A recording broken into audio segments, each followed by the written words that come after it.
Washington Journal continues. Joining us from New York is Governor Gary Johnson, former governor of New Mexico and the current Libertarian Presidential nominee, joining us to take your questions. Governor, good morning. Good morning, Pedro. First of all, tell us a little bit about your philosophy of governance and what does it mean to you if you were to become president of the United States? What would you stand for? Well, I would stand for smaller government, for starters. The notion that government is too big, that it taxes too much, and when it taxes too much, it takes money out of my pocket that I could be spending on my life. When it comes to personal freedom and liberty, look, it should all be about choice. All of us should be able to make choices in our own lives that only affect our own lives, unless, of course, those decisions put other people in harm's way. And then regarding military intervention, let's stop with the military intervention that has resulted in the world being less safe as opposed to more safe. The fact that we put boots on the ground, the fact that we drop bombs, the fact that we fly drones and kill thousands of innocent people, I think at the end of the day have the unintended consequence of making things worse, not better. We had a viewer earlier on that asked, as far as a question to you, is how do you differ from the current presidential candidate? Specifically, how would you differ? Take a topic, and how would you differ, say, on Hillary Clinton or Donald Trump, say, on the economy? What would you do differently than they've already proposed? Well, I think at the end of the day, I think that government will grow under Hillary Clinton. I think taxes will rise, and I think that she's been the architect, really, of foreign policy in this world. So what changes from a foreign policy perspective? Not much. Government gets bigger, taxes get higher. Look, with regard to Donald Trump, I think I'm 180 degrees when it comes to deporting 11 million illegal immigrants. They're not taking jobs that U.S. citizens want. Don't build a fence across the border. I think that's a crazy idea. They're not murderers and rapists. Statistically, they commit far less crime than U.S. citizens. He says that he wants to kill the families of Muslim terrorists. He says he wants to bring back waterboarding or worse. He says he's for free market, but in the next sentence he says he's going to force Apple to make their iPads and their iPhones in the United States. He says he wants to impose a 35% tariff on imported goods. At the end of the day, who pays for that? Well, you and I do. So a lot of differences when it comes to Donald Trump. 202-748-8000 for Democrats, 202-748-8001 for Republicans, and for Independents, 202-748-8002. And if you're a Libertarian and you want to ask questions of Governor Johnson, 202-748-8003. Coming out of the convention, Governor Johnson, there were several questions about what separates you specifically as a Libertarian rather than another form of a Republican. In fact, there's a big philosophical discussion about the purity within the Libertarian Party of holding to its ideals. How would you define yourself? What separates you then, say, from a Republican? And do you think that purity idea is going to be a challenge for you in gaining support? Well, first of all, I think that there are tens of millions of Americans who have no idea what it is to be a libertarian and yet are libertarians. They just don't know it. So speaking with a broad brushstroke, libertarian.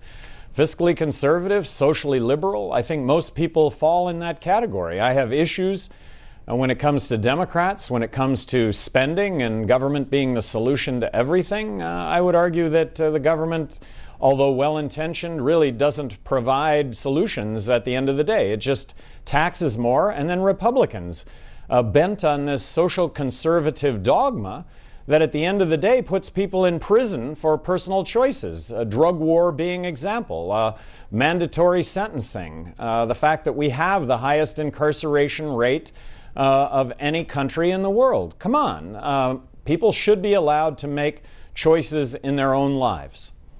As far as also your running mate, William Weld, tell a little bit about why you chose him. And there were some questions even at the convention itself about whether he was a Libertarian or a Republican. And by the way, if you want to watch that convention, you could watch it on C-SPAN. Governor Johnson, talk about your decision to choose Governor Weld. Well, Bill Weld has been a role model to me. Bill served 2 terms as governor of Massachusetts, heavily blue state, served as a Republican, served as a fiscal conservative and social liberal. mine the same experience. I served as governor 2 terms as a Republican in a heavily blue state, as a Republican, being fiscally conservative and socially liberal. Both of us have labeled ourselves or considered it a badge of honor to have been labeled as libertarians, libertarian/Republican. We got a problem on the Republican side when it comes to social dogma. Both of us do. And I just think it speaks volumes that both of us got reelected by bigger margins the second time than the first time. Bill Weld the second time by historically big margins, like I say, in an overwhelming Democrat state, by being penny pinchers and socially liberal. What does that speak to? Doesn't that speak to potentially broad appeal? Calls lined up for you. The first one is Michael. Identifies himself as a libertarian from Los Angeles. And Michael, go ahead. Hi, Governor Johnson. Congratulations on winning the nomination. Hey, thank you. Oh, you're welcome. I would just want to ask a question regarding tax policy. I have seen multiple times, including on the Joe Rogan Experience, you discussing the fair tax, how that might be a better system than income tax, which I would tend to agree with. I just wanted to ask, have you ever looked at a system of like land value taxation as opposed to a consumption tax? Economists like Milton Friedman and across the spectrum over to Mason Gaffney and even Joseph Stiglitz have found that might be actually even more efficient than consumption taxation and fairer to the general public. Well, first of all, if I'm elected president, just count on me to sign off on anything that would make things better. So, yeah, I'm aware of how that would be a real positive to what we're currently doing.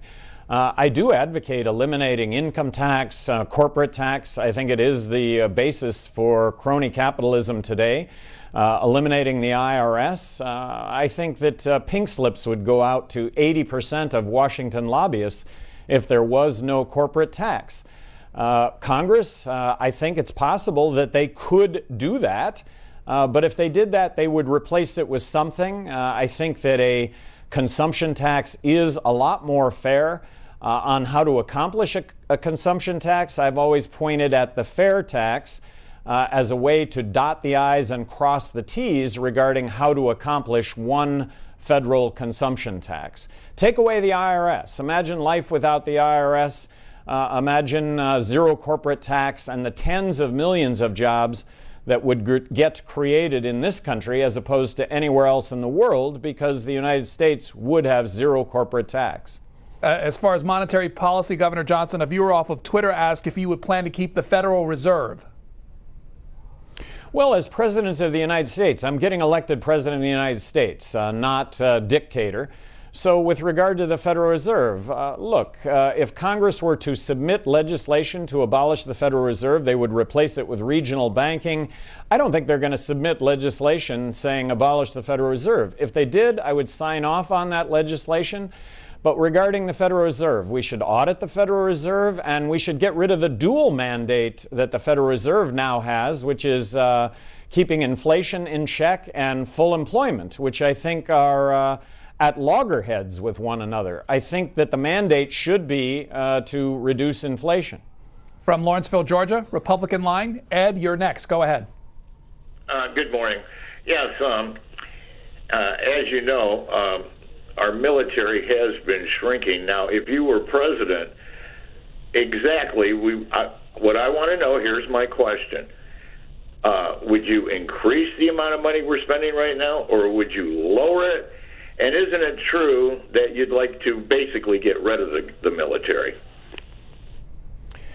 Well, absolutely not get rid of the military. I mean, look, if we're attacked, we're going to attack back. We should provide ourselves with an impenetrable national defense, but not offense. And we need to involve Congress in a declaration of war or a declaration of how we proceed in the Middle East, something that they've abdicated to the executive, something they've abdicated to the military. We have 69 treaties in the world today where we are obligated to defend 69 countries' their borders. And those treaties have not involved Congress. Congress has given up that responsibility. I would not let Congress off the hook. We need an open debate and discussion over military policy, something that is currently not happening. Albuquerque, New Mexico, Libertarian. Eric, hello. Good morning. Governor Johnson, I was at the Libertarian Convention here. You weren't there. To say that I think it's more important that we grow the Libertarian Party than that you become president by nominating yourself and Governor Well. And neither one of you are original Libertarians. He made a statement at the convention that he was the original Libertarian. I don't think if anyone runs for Republican and become a Libertarian can say that. Governor Johnson? Gosh, I hope I caught all that. Sorry, a little bit of static in the ear. But by Bill Weld being the original Libertarian, look, he was talking about things in the early 90s that nobody else was talking about. Gay rights, women's right to choose, medical marijuana. I'll remind everybody that's watching right now that Bill Weld was denied the ambassadorship to Mexico, blocked by Jesse Helms because he was pro-choice, pro-gay rights, and pro-medical marijuana. Has anyone out there, many of you, of course, weren't even born at that time, but looking back to the 90s, has any of you done things in the 90s that perhaps you have different thoughts about today? Bottom line, though, I always wore Libertarian myself as a badge of honor. I remember a couple of months after taking office, a headline in the Albuquerque Journal that said, Gary Johnson's not a Republican, he's a Libertarian. Like I say, something I just took as a badge of honor, which broadly speaking, hey, I'm fiscally conservative and I socially care about people making their own choices in their own lives. New Jersey up next, independent line. Maria, go ahead. Yes, good morning. I have 2 points to make and one question. I believe that if people would go to immigrationcounters.com, they have all the current statistics of the cost of illegal immigration, and the real number is 26 million illegals, of which 97% are from Mexico. Also, with regard to a tariff which Mr. Trump advocates, that was the way, the import tariffs was the way that we supported our country prior to 1916. And it would eliminate the IRS. We would not need that. Now, my question is this.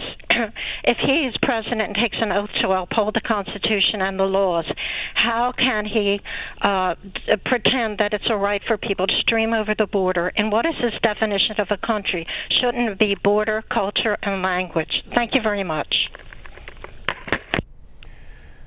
Well, I think you threw out a lot there, but I think a big misunderstanding is the whole notion of illegal immigration. 10 years ago, 20 years ago, it was people here that were undocumented, but hardworking people, cream of the crop when it comes to workers. I think it would be an economic catastrophe to send people back over the border. An untold story right now is President Obama has broken up 3 million families because of the deportation of parents that have now been separated from their families that are living in the United States. This is something that I don't want to engage in. I think that we should make it as easy as possible for somebody that wants to come into this country and work to be able to get a work visa. I think a work visa should entail a background check and a Social Security card that applicable taxes get paid. You talked about, you talked about tariffs providing most of the income in this country. Well, prior to the prohibition of alcohol, the #1 revenue source in this country was the taxation on alcohol. Might we look at the taxation on marijuana as an added source of revenue also? And hey, exclude revenue from legalizing marijuana. Just look at the savings in law enforcement, the courts, and the prisons. I think the savings in those 3 areas dwarf the revenue on the legalization side. Governor Johnson, talk about your relationship to the company Cannabis Sativa. You were a CEO at one time? Yes, I was and I viewed that as making the world a better place. Marijuana products directly compete with legal prescription painkillers, antidepressants that statistically kill 100,000 people a year. Marijuana products arguably is just as effective. Not one documented death due to the use of marijuana products. On the recreational side, I have always viewed legalizing marijuana as leading to less overall substance abuse, because people are going to find it as such a safer alternative than everything else that's out there, starting with alcohol. The campaign to legalize marijuana in Colorado was a campaign based on marijuana is safer than alcohol. And all of the statistics that were supposed to go south in Colorado have actually gotten better. And I do mean driving incidents, crime, you name it. Colorado is a vibrant place. Does it have to do with marijuana? I think it has something to do with it. The fact that Colorado really is when it comes to personal liberties and freedoms, they're right at the top of the list. Governor Gary Johnson, nominee for the Libertarian Party, joining us to take your questions. Las Vegas, Nevada, Independent Line. Jacob, hello. Hello, Governor Johnson. Hey. You're really selling me on the Libertarian Party, but I do have one question. How will smaller government help those under the poverty line pay high medical bills?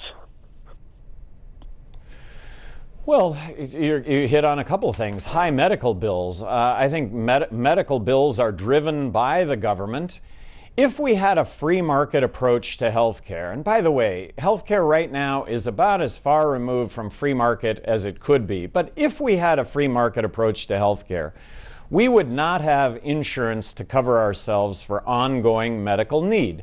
We would have insurance to cover ourselves for catastrophic injury and illness, and we would pay as you go in a system that would probably cost about 1/5 of what it currently costs right now. We would have gallbladders are us. We would have stitches are us. We would have x-rays are us. We would have advertised pricing for everything that exists in the medical arena, and we would also have outcomes tied to the costs. In other words, look, come get your x-ray for $40 and 100% of our x-rays are readable and without mistake. I use that as an example. Right now, you walk into a hospital, you walk into a doctor's office, you have no idea what it's going to cost because you're not paying for it. Your insurance is, and you know that the costs that actually are billed never really get paid. I think Chief Justice Roberts was right that the Affordable Health Care Act really is a tax. My insurance premiums have quadrupled. I haven't been to see a doctor in 3 years. It's a tax for me. So would a Johnson administration, would you advocate the dismantling of the law as it currently stands? Yes, I would. But at the end of the day, I would be President of the United States, and the reforms that are needed when it comes to health care is to genuinely make it more affordable. To genuinely make it more affordable, you've got to allow for competition. Government could also get engaged. Government itself could actually involve itself in blowing the lid on the supply of doctors available, expanding medical schools, something very real.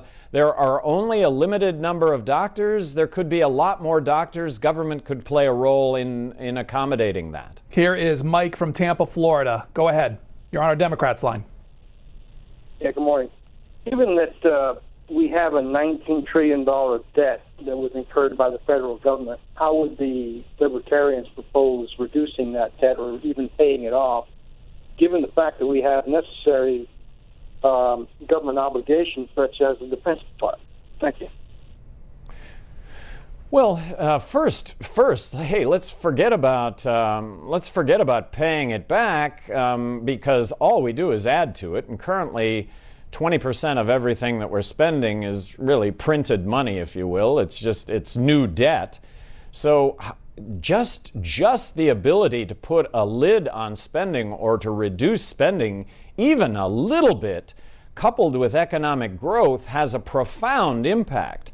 So yes, I'd like to turn it on its ear, meaning I think that 20% of government is actually government that doesn't need to exist. Now, I'd be president of the United States. I'm not dictator. I can't wave a magic wand, but myself and Bill Weld, we would be suggesting right out of the blocks a way to reduce government spending by 20%, providing for a balanced budget. I don't see Congress getting on board with that, but maybe they do. But at a minimum, you put a lid on spending. At a minimum, I think that you can reduce spending, like I say, over a short period of time. That in and of itself has a profound impact on a healthier economy. Do you advocate the dismissal of government workers in order to achieve those goals? And if so, how many? Well, you can wave a magic wand in many cases, because so much of what has been implemented is executive order. Take the NSA, for example, and the fact that they're spying on you and I as U.S. citizens. I mean, the satellites are all pointed on us right now, being monitored in everything that we do. That is an executive order, 12333 from Truman. In a very short amount of time, as President of the United States, I could make sure that those satellites get turned away from U.S. citizens, something that I do advocate. Come on, those are supposed to be pointed at the enemy. Is NSA arguing that you and I, as citizens of this country, are the enemy? I hope not. From Laguna Woods, California, a libertarian, Mike is next. Good morning, Governor, and congratulations. I think the LP really chose well with you and Governor Weld. Recently, Donald Trump has seemingly endorsed Vladimir Putin's policy of assassinating critical reporters. He said on recently, quote, "Putin's running his country, and at least he's a leader, unlike what we have in this country," close quote. However, President Trump would not need to resort to such obvious criminal methods to eliminate critics. By signing the National Defense Authorization Act of 2012, President Obama provided the tools for President Trump to, quote, disappear opponents quietly. Mr. Obama inserted a provision in that bill that authorizes the president with indefinite military detention of civilians, including U.S. citizens, without habeas corpus, without due process. One of the problems that you'll have, I'm sure you know this, that the national press really doesn't allow issues that are not issues between the two major parties. How would you get through that, sir? Well, first of all, you just you laid the table perfectly. Your question in a form of a statement is a profound statement that Donald Trump embraces, or I don't want to say embrace, but points at Vladimir Putin, who in fact does deal with dissidents in a way that we're not supposed to be able to, and yet Donald Trump is advocating First Amendment assault on the press, making it easier to sue the press for statements. Look, this country is about our Constitution. First, second, last. It's all about Constitution. It's all about the Bill of Rights. And I think Donald Trump assaults the Constitution, starting with the First Amendment. So thank you for your statement. And really not so much of a question, but really an accurate statement. Thank you. Governor Johnson, you mentioned the media. What's your plan on getting involved in the debate process? Well, right now, the only chance that a third party has of getting elected is to be in the presidential debates. I think that my name should be included in the polls that determines who gets in the debates. The Presidential Debate Commission, made up of Republicans and Democrats, which have no intention whatsoever of seeing another person at the table. There's a real justification that my name should appear in all these polls, because I'm going to be the only third-party candidate on the ballot in all 50 states. All of this talk right now in the media about a third party, if you had all the money in the world, you could not get on the ballot in all 50 states starting tomorrow. If you had all the money in the world starting tomorrow, it would be almost impossible, if not impossible, to get on the ballot in enough states to mathematically be elected President of the United States. And by that I mean being able to garner 270 electoral votes. So for everybody watching, just a demand from the polling organizations that my name be included.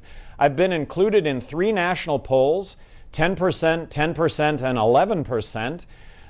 But my name appears in those 3 polls. There are another 40 polls that come out, national polls, that only show Hillary Clinton and Donald Trump. And when 50% of Americans now registering to vote declare themselves as independent, well, where is that representation? I happen to think that most people in this world are libertarian. It's just that they don't know it. Fairfield, California. Bill is up next on our Republican line. Yes, good morning. I'd like to find out the Libertarian stand on the assault weapon bans and gun control in general. Second Amendment issues. Well, just that, in my opinion, libertarians' position, look, if you outlaw guns, criminals are going to have guns. If you outlaw the number of bullets in the magazine, only the criminals are going to have more bullets in the magazine. If you regulate the caliber of bullet, only the criminals are going to have the higher caliber bullet. So gun control sounds terrific, but at the end of the day, I think it makes this country less safe rather than more safe. And let's not forget, this is the Second Amendment. The Constitution guarantees all of us the right to bear arms. Anthony lives in Patillas, Puerto Rico. Independent line. Yes, how you doing? How you doing, Mr. Johnson? Good, thank you. Listen, I got a question. Now, a big concern in this country right now is our national security. And what I would like to know, how could you expect us as American citizens to take you seriously as a candidate when you are for open borders? When our national security is on the line here. Okay, a lot of people don't talk about this. Our national security, our security for our children, our families are on the line. So how could you expect us to take you seriously as a candidate when you are for open borders? Thank you. Well, first of all, it's just greatly misunderstood. What I'm for is an easy way to obtain a work visa. Make the line moving to be able to get a work visa. And a work visa should entail a background check and a Social Security card. Look, right now, Border Patrol has to deal with illegal immigrants that arguably contain some criminals, but the majority of those illegal immigrants are just hardworking people that want to get over into this country and work. It's women with kids, and they're wading the Rio Grande, and the Border Patrol has to deal with those women and children right along with arguably some bad components. Well, what if you made it easy for the mother and her children to come over here and work? So that the illegal crossings, so that Border Patrol could identify basically the fact that anybody that's coming across the border illegally is somebody to be reckoned with. I don't know if I would call that open borders. I would just think that would be prudent management over something that can be done much more effectively. And like I say, dot the I's and cross the T's about everything it is that we care about. Look, we don't want criminals working in this country. We want immigrants to pay their fair share when it comes to taxes, recognizing that we are a country of immigrants and that immigration is really a good thing. And so, Governor Johnson, on that front, the front page of the New York Times takes a look at the Obama administration's efforts to settle Syrian refugees, hopefully 10,000 of them. Is that something you would endorse and continue in your administration? Yes, I think that we bear responsibility for the refugee crisis and that we should be taking on our fair share. Now, when I say fair share, what is the mathematics of having disrupted 11 million Syrians out of half the population? Well, when it comes to the United States, I think that we can deal with this effectively. Should it be carte blanche? Well, perhaps not carte blanche, but it seems to me that we can have a system in place to accept refugees right off the bat. Other refugees may be questionable, backgrounds, whatever, but hey, we're smart enough and we've directed enough of our resource on the military side, I think, to deal with the refugee side of this humanely and in a way that reflects what America is all about. Opportunity, freedom, liberty. You want to come to the United States, work hard, be honest, you're going to get ahead. The Libertarian Presidential nominee, Gary Johnson, with us, the former governor of New Mexico. Harold, Westwood, New Jersey, Republican line, you're on next with him. Go ahead. Yeah, thank you. Gary, you make a lot of sense. You really do. And you make a lot of sense on one issue. You make a lot of sense on a lot of issues. But there's really one thing. You apparently ignore a part of the Constitution in regard to life, liberty, and the pursuit of happiness. Would you give money to Planned Parenthood? And additionally, do you believe that our country was founded on the value that God is Father of all? God loves all. God said the golden commandment, love God and love your neighbor as yourself. Gary, I would vote for you. I normally vote for the Constitution Party because I believe in the Constitution. But if you would stand for what our founding fathers worked so hard to, and cleverly, month after month, I think you're as smart as them, and I think if you were there when our Constitution was started, would you then believe in life? God loves us all. God, now, do you? The one other thing that the reality, Gary, the reality is we are by nature fallen people. The devil is also active trying to stop you or anybody else that wants to do really, really good things. So I will pray for you that all the libertarians would love life, because life is so precious. Harold, we'll let him answer the question. Governor Johnson, go ahead. Well, Harold, you touch on a number of things there. First and foremost, abortion. How can there be a more difficult decision in anyone's life? But look, it's the woman involved that needs to make those choices. And I fervently believe that. When it comes to Planned Parenthood, look, I'm looking to reduce the size of government.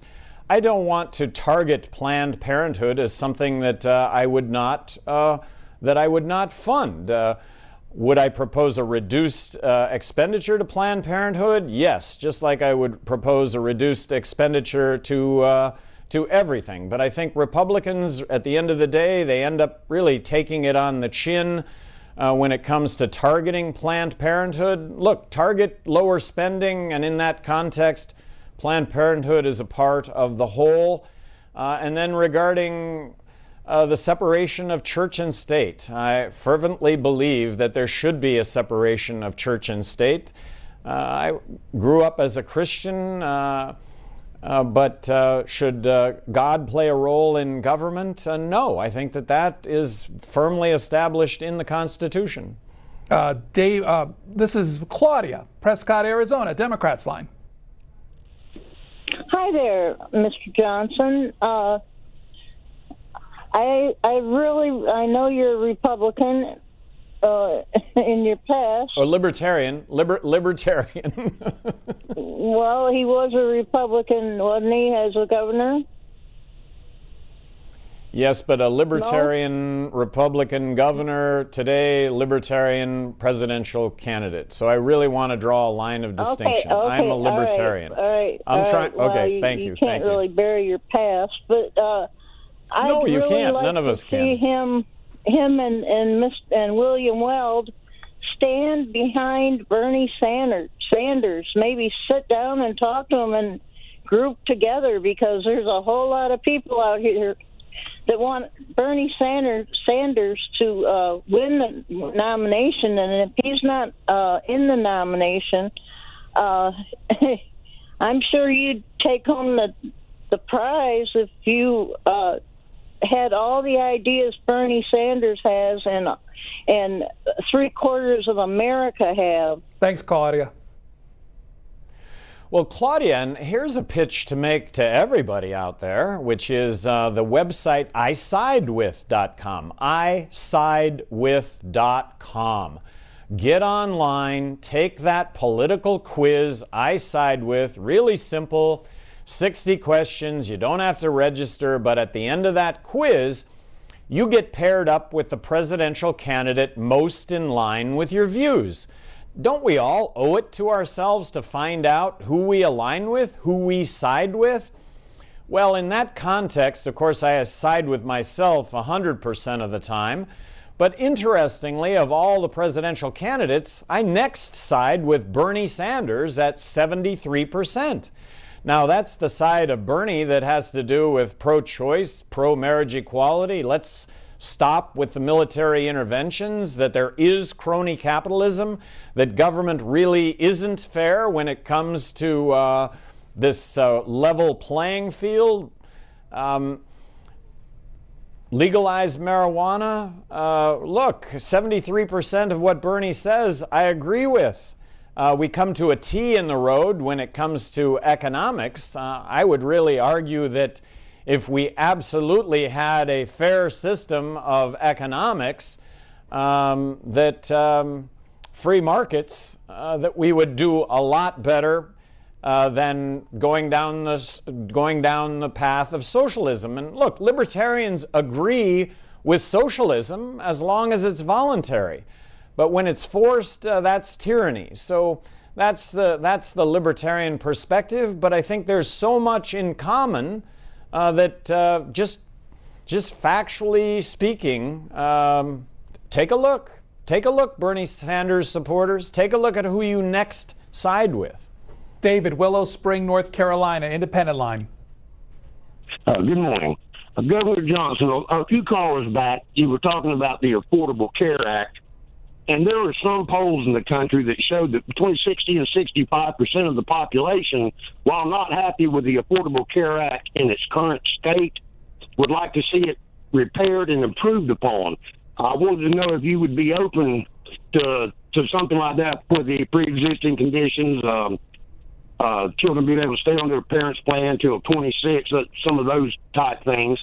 And I do want to let you know, though, that after watching the interview this morning, as an independent, was leaning Bernie Sanders, but your stances on issues, individual rights, staying out of nation building, you're convincing one voter that you are. It would be an outrage if you're not allowed to compete in the debates. Thank you. Well, to your point, would you sign on? I mean, here's bottom line. What I'm hearing you say is, would you sign on to things that make things better? Yes, count on me to sign on to anything that makes things better. But also count on me to actually veto legislation that, although it sounds terrific, at the end of the day, if it just adds time and money to our lives and really doesn't add anything to government other than adding time and money to our lives, let's get rid of it. As President of the United States, look, I'll tell you what I advocate, but hey, count on me to sign on or support anything that comes out of Congress that makes our lives better. We have a little short on time, so Karen from Lakeview, Oregon, on our Republican line, jump right in. Okay. I hear you saying that we've always been a nation of immigrants, and Republicans, Democrats, and the Libertarians are pretty much on board with that. I would like to say that any good rancher knows that if you can't put more than so many cows on a piece of land, or the land will be adversely affected. So what my comment is at some point we need to decide, okay, how many people can we have in America and still sustain our population with ranch land, land to grow our crops. And also, I'm concerned about Christians. Christians have been under attack by the LGBT, or whatever you call them, the lesbian, gay population. What are you going to do to protect the cake maker who is being forced to sell to the LGBT? The government's gotten so involved in this, and they will threaten you with removing your federal tax dollars if you don't go along with it. I am very concerned about Christians. And then the last thing is legalization of pot. It's a gateway drug to harder drugs. And so what are you going to do to make sure that people who are smoking pot, especially children, are able to learn in school and don't go on to bigger and better drugs? Karen, thank you. Governor Johnson, you can answer one of those, whatever you like. Boy, there was a lot on the plate. I think I probably addressed every one of those questions. Look, I support gay rights. Just count on me. We should not have any part of discrimination whatsoever. And then with regard to immigrants, look, an untold truth, we need a whole lot of immigrants to be working and paying into a Social Security system that in the future looks bankrupt. And isn't this country a country of immigrants? Don't we want people to pursue the American dream? And the American dream, isn't that rooted in working hard, being honest, and rewarded for the fruits of your efforts? Governor Gary Johnson is the Libertarian Presidential nominee. Governor Johnson, thank you for being on C-SPAN. Hey, pleasure. A wonderful format. I hope you'll invite me back. Thank you. We take you now